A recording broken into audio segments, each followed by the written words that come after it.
જયરાજ આહિરે ભગુડા ખાતે રોજગાર મેળાનું આયોજન કર્યું છે। 15 માર્ચના રોજ ભગુડામાં યોજાશે રોજગાર મેળો।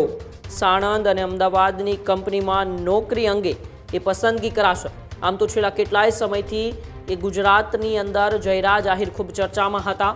નવનીત બાલધિયા કેસની અંદર તેઓ જેલમાં પણ ગયા, પરંતુ જેલમાંથી છૂટ્યા બાદ હવે ફરી એક વખત જ્યારે સ્થાનિક સ્વરાજની ચૂંટણીઓના ભણકારા વાગી રહ્યા છે, ત્યારે જયરાજ આહિર હવે એ ભાવનગરના આસપાસના વિસ્તારમાં સક્રિય થયા છે અને આત્મનિર્ભર એ જ જયરાજ આહિરનો સંકલ્પ એવો એક કાર્યક્રમ આવનારી 15 માર્ચના રોજ મોગલધામ ભગુડા ખાતે યોજાવાનો છે અને તેમાંથી એ સાણંદ અને અમદાવાદની કંપનીમાં નોકરી અંગે પસંદગી પણ કરાશે। એટલે કે ફરી એક વખત હવે લોકોની વચ્ચે જયરાજ આહિર જોવા મળી રહ્યા છે।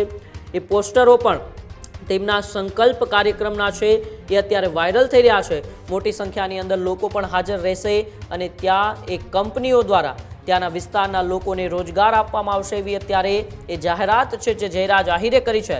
ત્યારે હવે તળાજાની અંદર ફરી એક વખત જયરાજ આહિર સક્રિય થતા ચર્ચાઓ એ તેજ થઈ છે કે શું આવનારી સ્થાનિક સ્વરાજની ચૂંટણીને લઈને જયરાજ આહિરે પોતાની તૈયારીઓ શરૂ કરી દીધી છે। કારણ કે જ્યારે નવનીત બાલધિયા કેસ પહેલાં પણ ચર્ચાઓ હતી કે કદાચ આવનારી સ્થાનિક સ્વરાજની ચૂંટણીમાં જયરાજ આહિર તાલુકા કે જિલ્લા પંચાયતની ચૂંટણીઓ લડી શકે છે, પરંતુ ત્યારબાદ એ નવનીત બાલધિયાના કેસની અંદર જયરાજ આહિર અંદર જાય છે। જેલમાંથી બહાર આવ્યા બાદ છેલ્લા કેટલાય સમયથી જયરાજ આહિર એ રાજકીય અને સામાજિક રીતે કે સક્રિય ન હતા, પરંતુ હવે આગામી 15 માર્ચના રોજ જે આત્મનિર્ભર ભારત એ જ જયરાજ આહિરનો સંકલ્પ એવો એક કાર્યક્રમ યોજવાનો છે। એ કાર્યક્રમને લઈને જયરાજ આહિરે શું કહ્યું, આવો આપણે તેમને જ સાંભળીએ। જય મંગલમાં। રોજગારની રાહ જોતા ભાઈઓ અને બહેનો પધારો ભગુડા મોગલધામ ખાતે।